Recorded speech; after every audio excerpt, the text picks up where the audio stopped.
Believe in yourself and all that you are. Know that there is something inside you that is greater than any obstacles. With these words, welcome you all to ABS Creations by your educationalist Chandrakala. Everything in your life is a reflection of a choice you have made. Decision is the ultimate power. Decision shapes destiny. In this session, we will learn about the concept of federalism of grade 10. First of all, what do you mean by federalism? Federalism is a system of government in which the power is divided between a central authority and various constituent units of the country. So before we understand this definition, what do you mean by the word constituent unit? So it is nothing but a part that forms something, a part of a state or a region that comes under an administrative unit of the entire country. So what do you mean by the word federalism? Federalism is a system of government in which the power is divided between a central authority, that is the central government, and the various constituents of the country, that is the state. So it may be called as a vertical level of the government. Now we'll move on to the concept of federal form of government. When we speak about the federation has two levels of government. So what is the two level of government? One level of government is for the entire country. So one level of government is for the entire country that is usually responsible for a few subjects of common national interest. So what is the first level of government under one federation? So it is the government for the entire country that is usually responsible for a few subjects of common national interest. Whereas another level of government is at the level of provinces or state. What do you mean by the word provinces? It is that administrative division within a country. An administrative division within a country. That is, we say it as a state government. So that is what we used to say it is the provinces. That is federation. Another level of federation is that the government at the level of province or states that look after much of the day-to-day administration of their state. They look after day-to-day administration of their state. So both these level of government, they enjoy their own power. That is, each level of government, they have their independent power. So in this particular federal system of government, the central government cannot order the state government. The central government cannot order the state government to do something. The state government, they have their own power. They have their own power, and both the levels of the government, that is the government for the entire country, that is central government, and the government at the provinces or state, they are separately answerable to their people. So both the governments, they have their independent power. When both the governments, they have their independent power, that form of government came to be known as federal form of government. Example, we have seen in the concepts of Belgium, power sharing in Belgium. We have seen in the earlier chapter of power sharing about Belgium and Sri Lanka. So when we see the Belgium, lot of key changes have made in the constitution of Belgium to reduce the power of the central government and to give those powers to the regional government. So the regional government existed in Belgium even earlier. They had their roles and powers, but all these powers were given to these government and could be withdrawn by the central government. So the constitutional amendment took place in the year 1993 was that the regional governments were given constitutional powers. The regional governments were given constitutional powers that were no longer dependent on the central government. So from the unitary form of government, Belgium, because of the constitutional amendment took place in 1993, it has changed its unitary form of government to the federal form of government. But Sri Lanka, even after independence, they formed a unitary form of government. So Sri Lanka continues to be, for all practical purposes, a unitary system where the national government has all the powers. Tamil leaders wanted Sri Lanka to become a federal system, but till now it was not so. So now we'll see, what do you mean by the form of unitary form of government? What do you mean by the term unitary form of government? So under the unitary system, either there is only one level of government. Under the unitary system, either there is only one level of government, or the subunits are the subordinate to the central government. The subunits is nothing but the state government. The subunits are subordinate to the central government. So when the subunits, that is the state government, are subordinate to the central government, no independent power is given to state, but the entire power lies in the hands of the central government. So central government can pass in orders to the provincial or the local government. But in federal form of government, it is not so. State government has the power of its own here, but the state government under the unitary form of government, they don't have the independent power.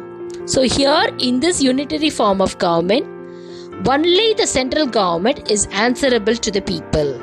So example, we have seen in the case of Sri Lanka. Sri Lanka, for all practical purposes, a unitary form of government or unitary system has been followed by the national government.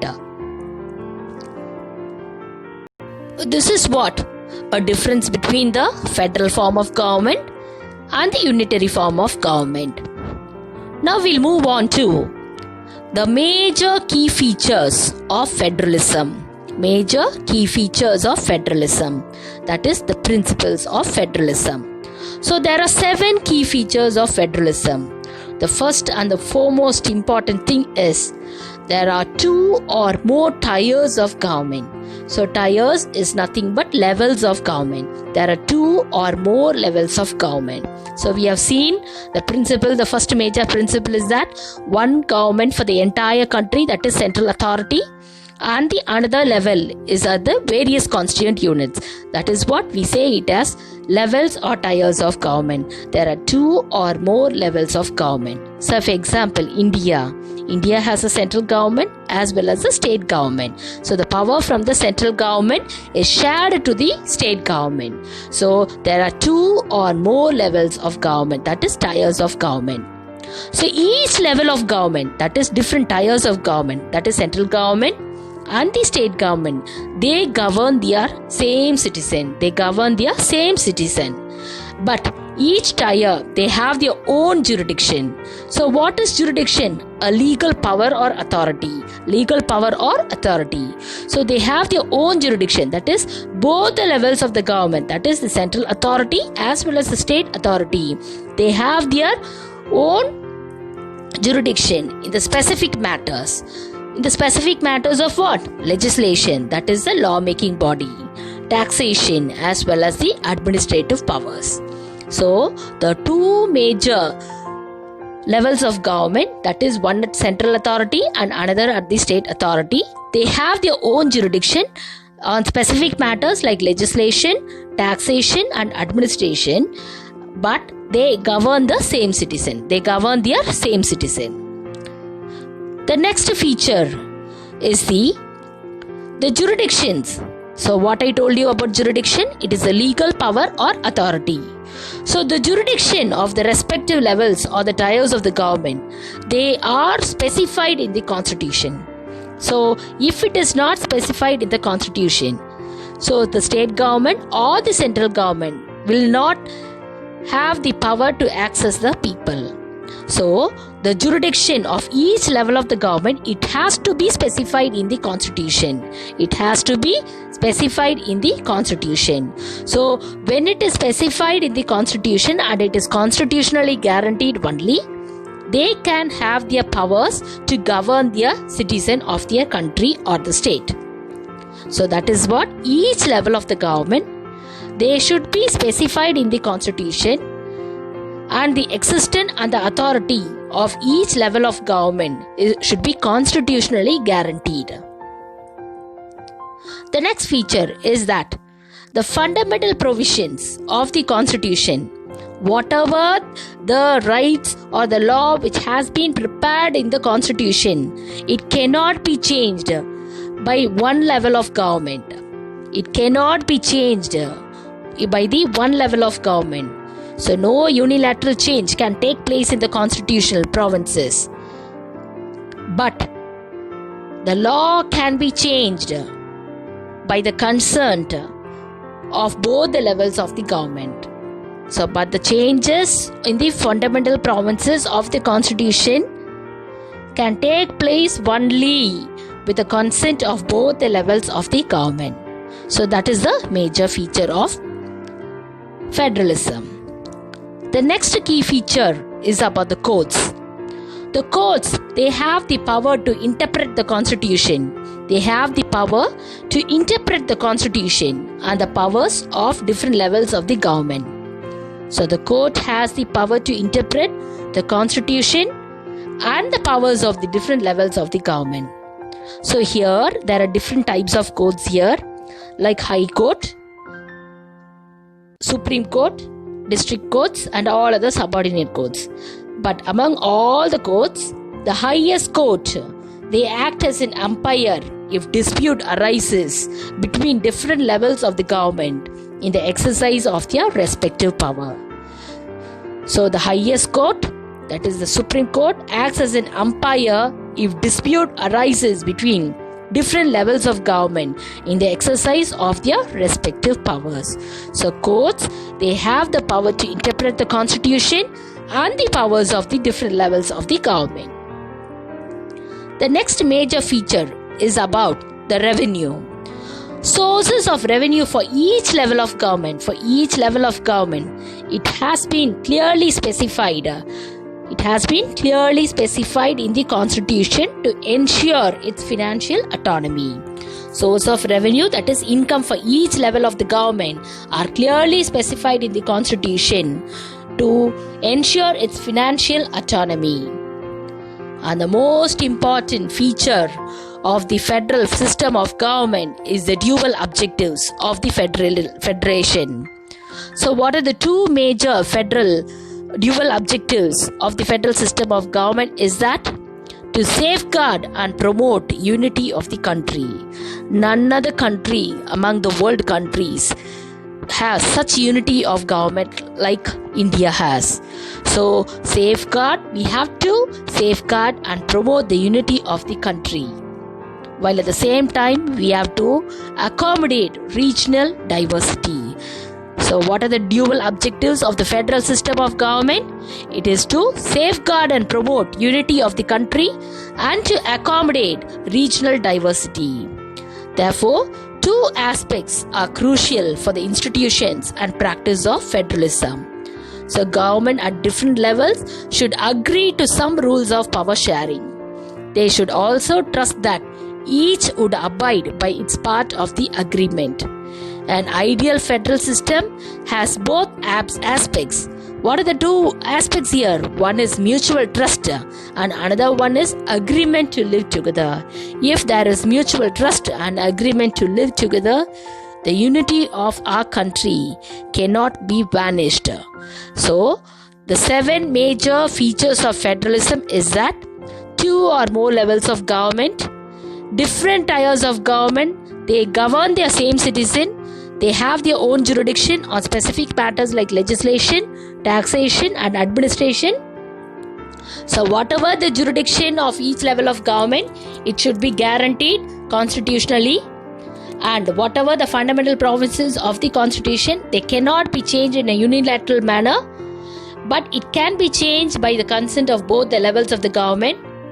When the dispute arises between the different levels of the government, the court has the power to interpret the Constitution and the powers of different levels of the government, and The source of income for each level of government are clearly specified to ensure its financial autonomy, and the major objective of the federal government is that safeguard and promote unity of the country and at the same time accommodate regional diversity. Now we'll move on to the two roots which formed the federation. So the exact balance of power between the central and the state government varies from one federation to the another federation. So the exact balance of power between the central and the state government varies from one federation to another federation. So this balance depends mainly on the historical context in which the federation was formed. So here we can see the two kinds of routes through which federation have been formed. Two kinds of routes through which federation have been formed. So they are the coming together federation and the holding together federation. They are the coming together federation and the holding together federation. Now we'll see the coming together federation. So the first route is the coming together federation, which involves independent states coming together on their own to form a bigger unit. So independent states, they are coming together on their own to form a bigger unit, so that by pooling sovereignty and retaining identity, they can increase their security. So what do you mean by the word pooling sovereignty? That is, the meaning of the word pooling sovereignty is that strengthening of a country resources by combining them with those of partner countries. That is, in general, we say an agreement made between different countries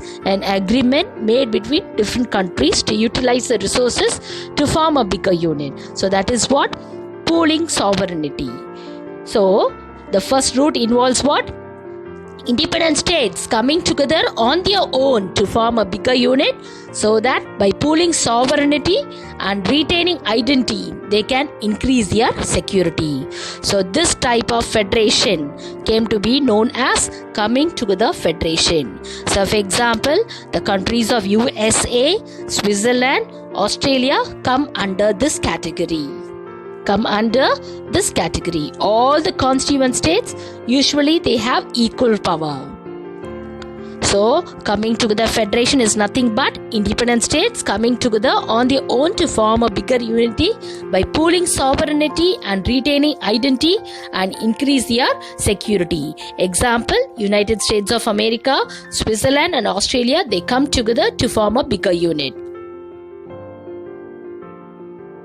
The next type of federation is that holding together federation. So here, the large country, they decide to divide its power between the constituent states and the national government. So the big state, for example, India is a large country. So the central authority has divided its power to the different states of India. So that is, large country decides to divide its power between the constituent states and the national government.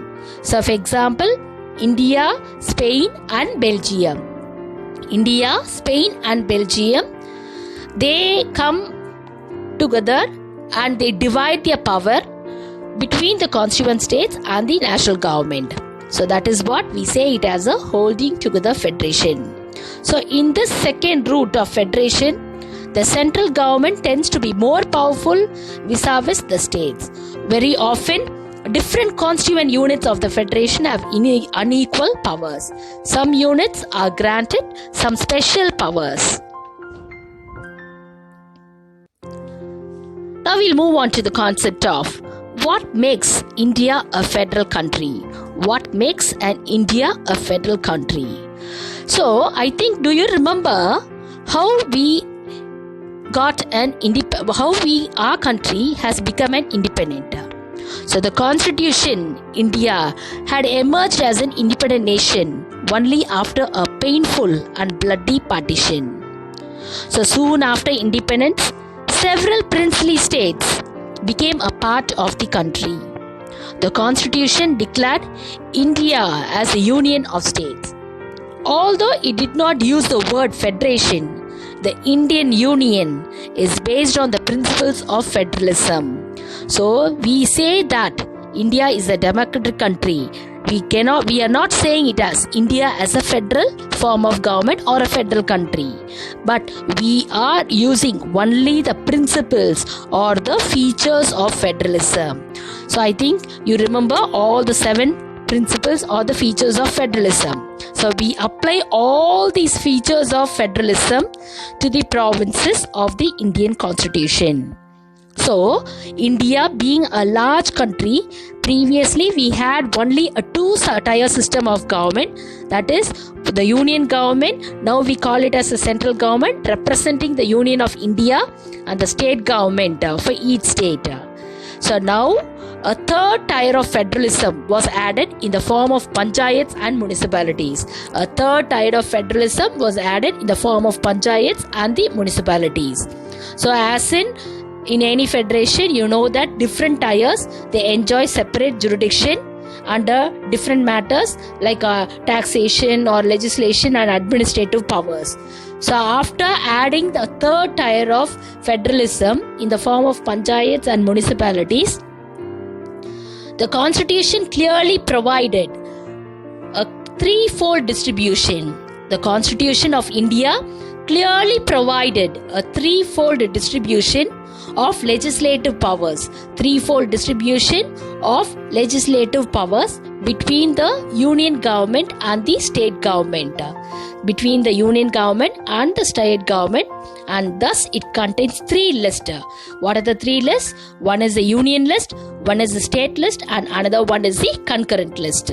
So, what is that? The Constitution, they clearly provided a 3-fold distribution of legislative powers between the union government and the state government. So, thus it consists of 3 lists like union list, state list, and the concurrent list. First, we'll know about the union list. When we speak about the union list, these lists include subjects of national importance. The union list includes what? Subjects of national importance. It may be the subject of defense, bank, foreign affairs, currency, communication. So all these defense, bank, foreign affairs, communication, currency, all these subjects, if the rule is formed for one state to another state, so whether it will be a valuable subject, it is not so. So here the rule has to be formed for the entire country under the subject of defense, bank, foreign affairs, communication, currency. So uniform policy on these matters, it should be required throughout the country. So who prepares the law or who makes the law relating to these subjects? So it is, the law is made by the union government. So the union government only has the right to make laws relating to the subjects mentioned in this list like defense, bank, foreign affairs, communication, currency. So this came to be known as what? Union list. The next list comes under state list. So the state list contains subjects of state and local importance such as police, trade, agriculture, irrigation. So all these may differ from one state to another state. So trade activity. So for example, Tamil Nadu, they may have more number of trade activities related to agriculture.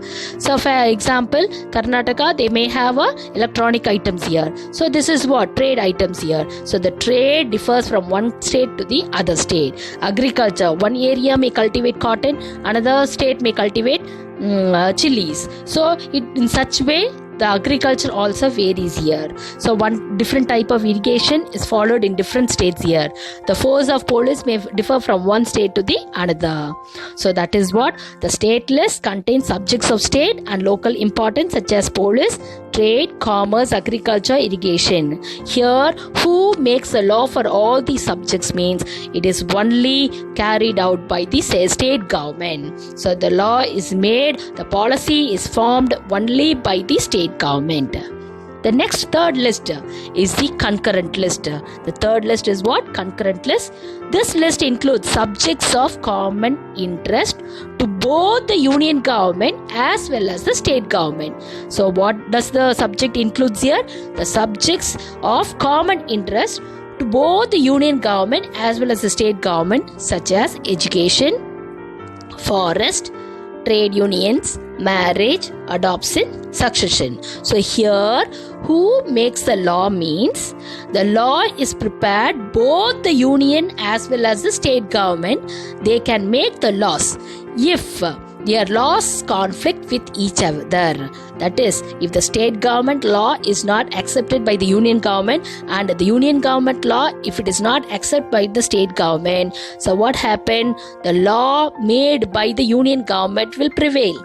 So, which key feature of federalism plays a role here? That is, the courts can interfere. The courts can interpret. The courts can interpret and interfere and acts as an umpire between the central government as well as the state government. Finally, the law made by the union government will prevail. So these are the three lists under threefold distribution of legislative powers. After the constitution has been formed here, so the computer software, the subjects like computer software that came up after the constitution, so it may come under what type of list? It may come under residuary subjects. It may come under what subject here? Residuary subject. So according to our constitution, the union government has the power to legislate on these residuary subjects. The union government can make laws for these subjects. So this is what? The threefold distribution of the legislative powers which has been followed between the union government and the state government. The next concept is about that. There arises a question in most of the federations that are formed by the holding together, whether they are giving equal power to its constituent units. So whether the holding together federation gives equal power to its constituent units. Thus all states in the Indian Union, they do not have identical powers. All the states in the Indian Union, they do not have identical powers. Some states may enjoy a special power. So, for example, Jammu and Kashmir, they have their own constitution. Whatever the constitution is applicable for Jammu, it is not applicable to the other states. So, the many provisions of the Indian Constitution are not applicable to Jammu and Kashmir without the approval of the State Assembly. So, this came to be considered under the Article 370. What is Article 370? It is nothing but temporary provision which grants special status to Jammu and Kashmir. Temporary provision which grants special status to Jammu and Kashmir. So Article 370 of the Constitution of India was an article that gave special status to the state of Jammu and Kashmir. This article was drafted in Part 21 of the Constitution, Temporary, Transitional and Special Province. The Constituent Assembly of Jammu and Kashmir, after its establishment, was empowered to recommend the articles of the Indian Constitution that should be applied to the state or to abrogate the Article 370 altogether. After the Jammu and Kashmir Constituent Assembly later created the state constitution and dissolved itself without recommending the abrogation of Article 370. The article was deemed to have become a permanent feature of the Indian Constitution. So Article 370 along with the Article 35A defined that the Jammu and Kashmir state's residents live under a separate set of laws,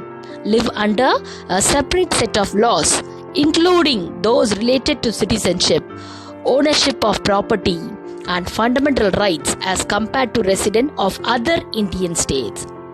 As a result of these provisions, Indian citizens from other states, they cannot purchase land or property in Jammu and Kashmir.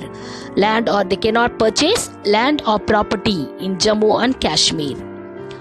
On 5th August 2019, Home Minister Amit Shah moved a resolution to scrap Article 370 in the Rajya Sabha and also reorganize the state with Jammu and Kashmir serving as one of the union territory and Ladakh region separated out as a separate union territory.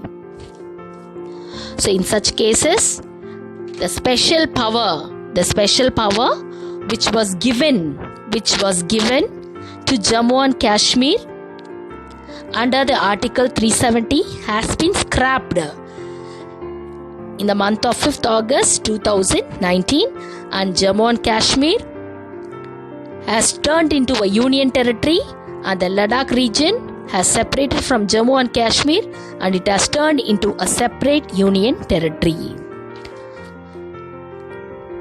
So I think you understood this concept.